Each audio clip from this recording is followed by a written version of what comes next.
अस्सलाम वालेकुम viewers, English with Umar में आपको वेलकम। दो वर्ड्स बहुत कॉमन हैं, हर कोई उनसे वाकिफ है। आज उनके बारे में जानते हैं, बिटवीन एंड अमंग। बिटवीन के बारे में हमारा जो एक तस्वर है, जो स्टीरियोटाइप सोच है, वो ये है कि बिटवीन हमेशा दो अफराद के दरमियान किसी भी ताल्लुक को जाहिर करने के लिए यूज किया जाता है।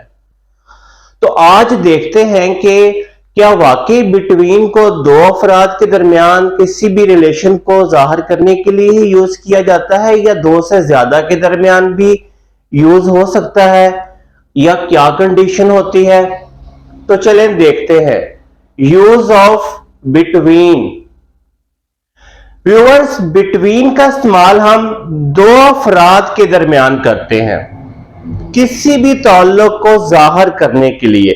दो अफराद के दरमियान, या दो डिफरेंट प्लेसेस के दरमियान, या दो डिफरेंट अशिया के दरमियान।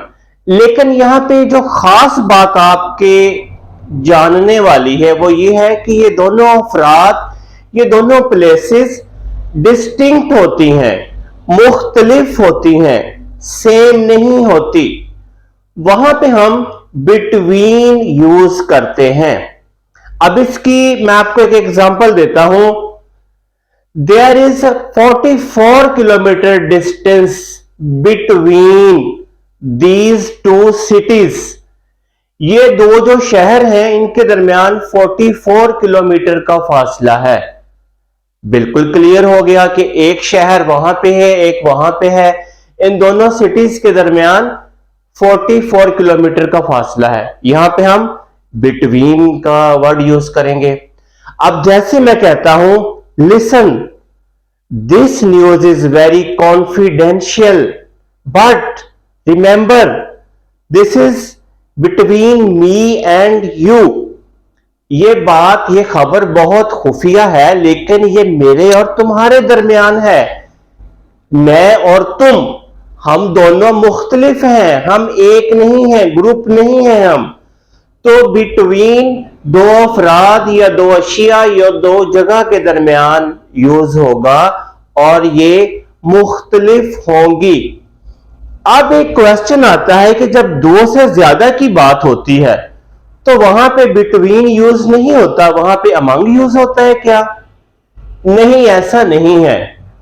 दो से ज्यादा अशिया या अफराद हो, वहां पे भी बिटवीन यूज हो सकता है, लेकिन वहां पे फिर वही कंडीशन कि वो तीनों अशिया या तीनों अफराद डिस्टिंक्ट, मुख्तलिफ होने चाहिए। अब इसकी एग्जांपल क्या होगी? बहुत इजी है। You can take admission between any university, Punjab university, Quaid-e-Azam university and Karachi university. अब ये तीनों यूनिवर्सिटीज जो हैं डिफरेंट सिटीज में है, एक लाहौर में है, एक इस्लामाबाद में है और एक कराची में है। तो यहां पे भी बिटवीन यूज हो गया, क्योंकि ये तीनों इंस्टीट्यूट्स डिफरेंट हैं, डिफरेंट प्लेसेस पर हैं।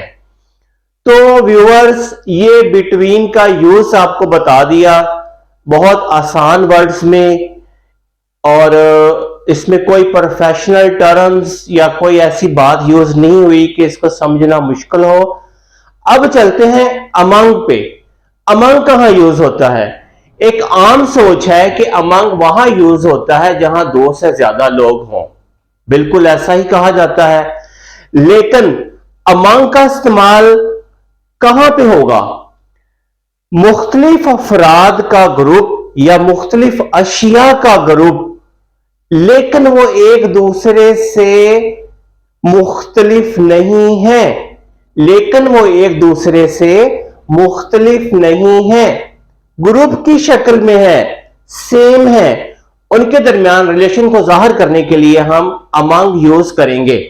जैसे मैं आपसे कहता हूं, distribute this paper among this class, distribute this paper among these students, distribute this paper among these 30 students।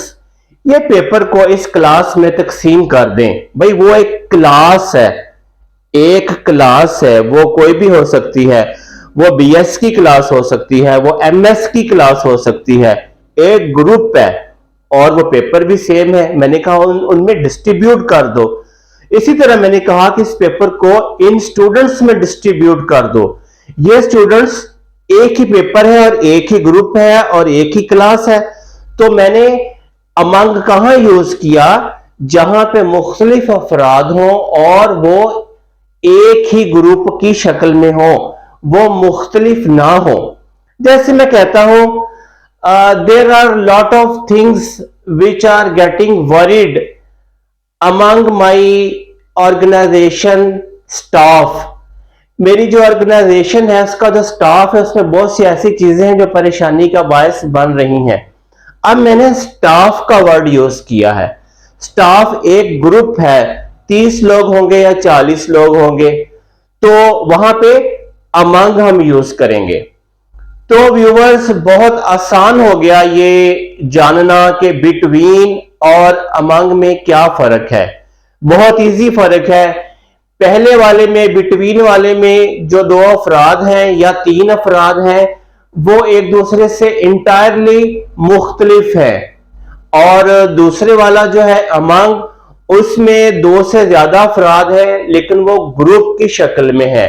जैसे एक क्लास है, एक ग्रुप है, एक फैकल्टी है, एक स्टाफ है आपका, उसके लिए हम अमंग यूज करेंगे। तो ये एक्सप्लेनेशन बहुत इजी थी ताकि मेरा हर व्यूवर इस एक्सप्लेनेशन को बहुत इजीली जान ले। तो व्यूवर, कनेक्ट रहिए मेरे साथ, कमेंट करते रहिए, लाइक करते रहिए और सब्सक्राइब भी करते रहिए। तो नेक्स्ट वीलॉग में मिलते हैं एक नए टॉपिक के साथ। Thank you.